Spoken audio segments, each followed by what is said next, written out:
Assalamualaikum warahmatullahi wabarakatuh. Salam sejahtera bagi kita semua.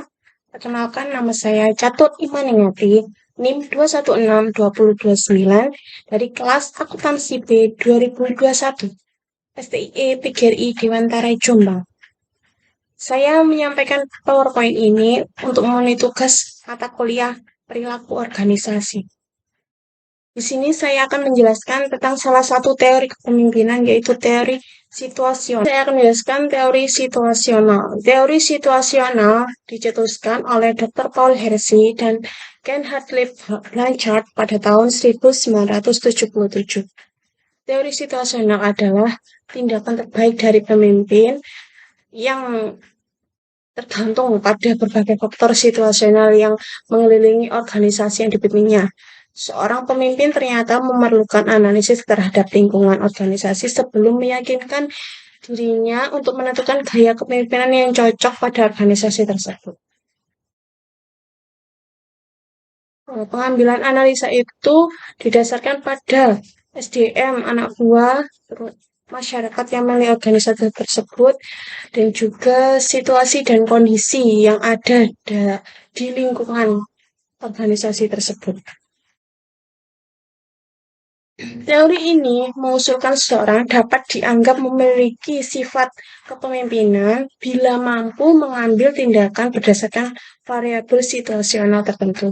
Misalnya, bila seseorang pemimpin adalah orang yang paling berpengetahuan dan berpengalaman, maka gaya memimpin otoriter dapat dianggap tindakan tepat. Pada kasus lain, bila sebuah kelompok diisi oleh para ahli, maka gaya demokratis akan lebih efektif.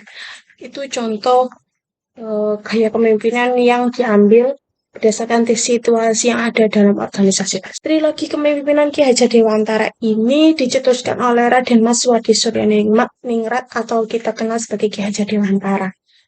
Trilogi ini merupakan trilogi orang Jawa.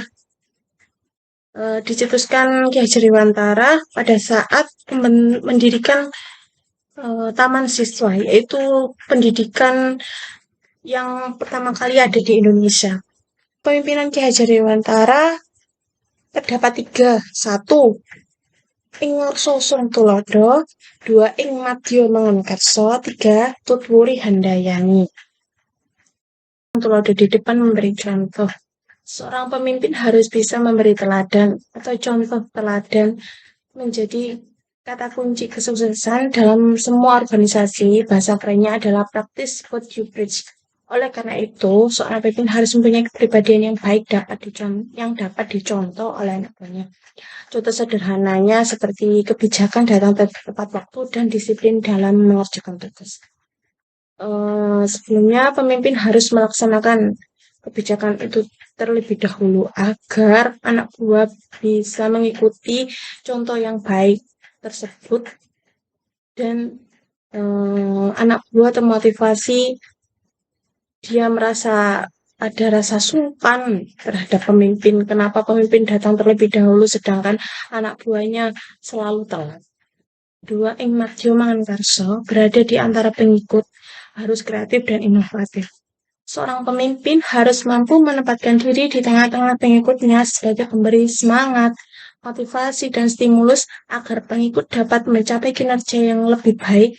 Oleh karena itu, seorang pemimpin harus mempunyai kreativitas yang tinggi. Tutwuri Handayani, di belakang anggota harus bisa menjadi pendorong semangat atau motivator.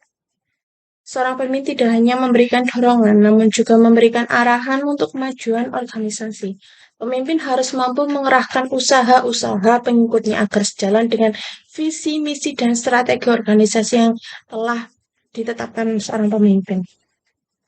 Trilogi kepemimpinan Ki Hajar Dewantara mengajak setiap orang yang ingin sukses dalam kepemimpinannya harus selalu berusaha untuk memahami secara situasional setiap lingkungan yang dihadapi dalam dimensi tempat dan waktu. Dengan mengetahui posisinya, seorang pemimpin akan selalu tepat dalam bertindak. Istilah dalam bahasa Jawa, jadilah bisa rumangsa, aja rumangsa bisa. Kurang lebih makanya adalah jadilah seorang pemimpin yang mampu memahami situasi anak buah dan lingkungannya. Jangan sembrono dan merasa mampu. padahal belum memahami karakter anak buah maupun lingkungannya. Begitu. Terima kasih atas kesempatan saya untuk menyampaikan PowerPoint saya.